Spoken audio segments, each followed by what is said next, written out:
Hey guys, since I just recently installed my new Katdash, which replaced the electronics inside my instrument cluster, and pretty much all the lights in the dash can be tested with just flipping a switch or turn your turn signals on.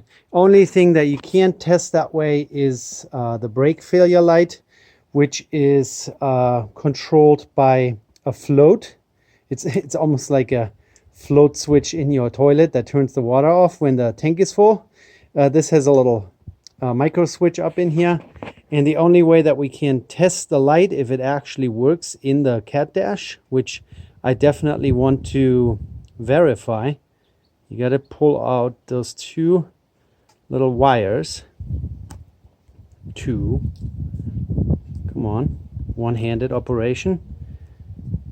In my other hand you can see the red wire dangling. That's just a little jumper.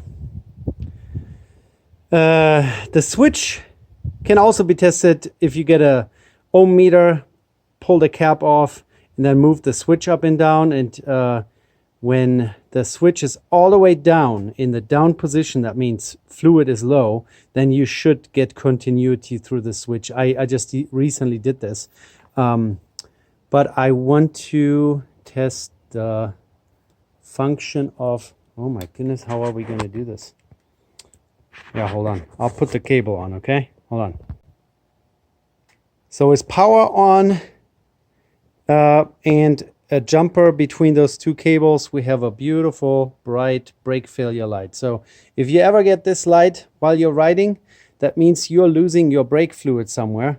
The float in the housing here in the reservoir is going down, and it's switching the switch suddenly has continuity, and you will get this light. So you better pull over to the side of the road before you have a complete brake failure. So this is how you test it. Here, if I disconnect it, turns off again. And you know what, guys, since we're here, why not me show you how to test this too? Hold on, I'll get my tester. So you can see, even though I really appreciate expensive German-made tools, I do not have a German multimeter. This is something off of Amazon.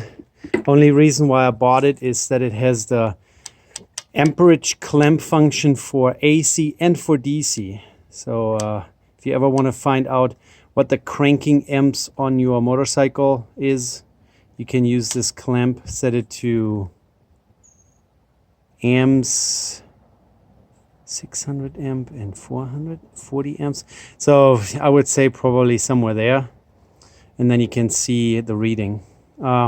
Anyways, this one here is pretty neat. It has a continuity tester, so it doesn't really show you a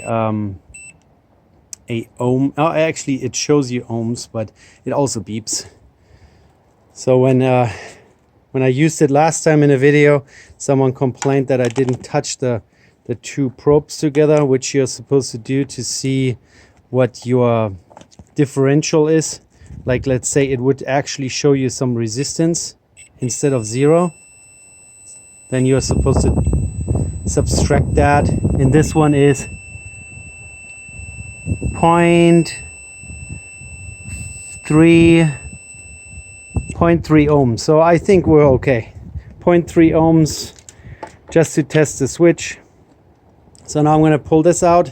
1 second, get a rag, so I'm not going to dribble brake fluid all over the place. So let's see if we can test this here one-handed. So I have the probes where the contacts are.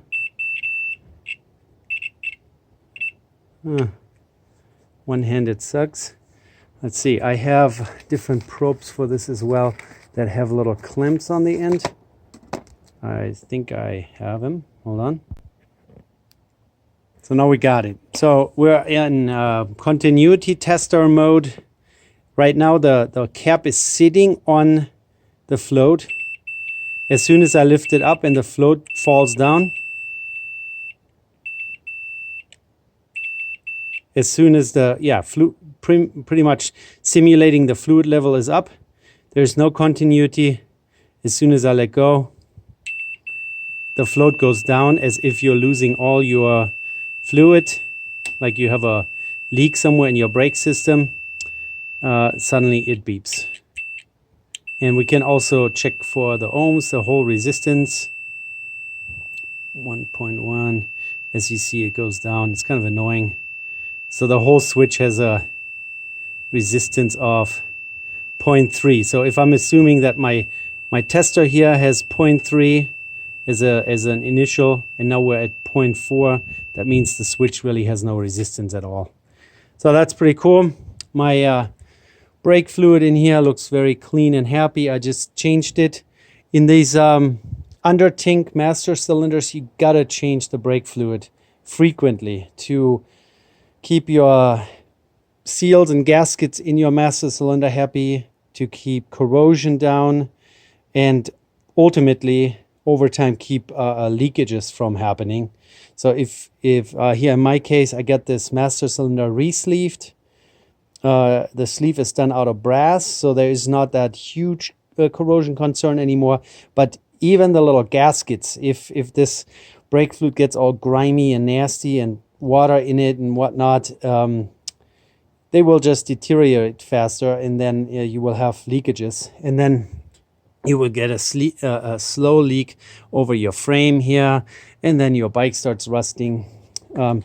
As I probably already showed you in some other video, I had this ported. So this 14 millimeter master cylinder is actually made for only a single disc brake. I had this ported to put a second brake line on there, and now I can run dual brakes in the front. Works really, really well, by the way. Two 38 millimeter calipers plus a 14 millimeter under tank. It's the cat's meow. It's where it's at.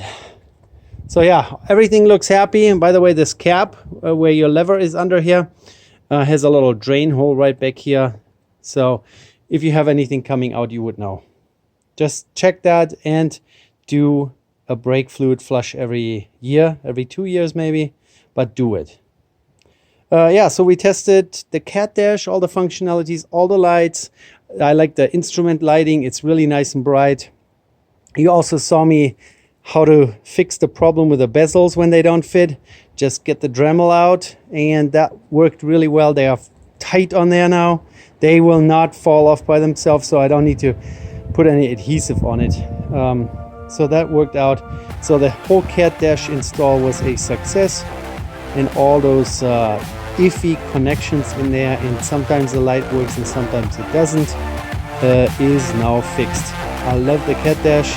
I will put a link down below and you guys go buy them. I want to support this business. They are really very helpful. They have lots of instructions. They have a pretty nice web page, so it's almost impossible to order the wrong part. All right, guys, take care. Give me a thumbs up and subscribe. Bye.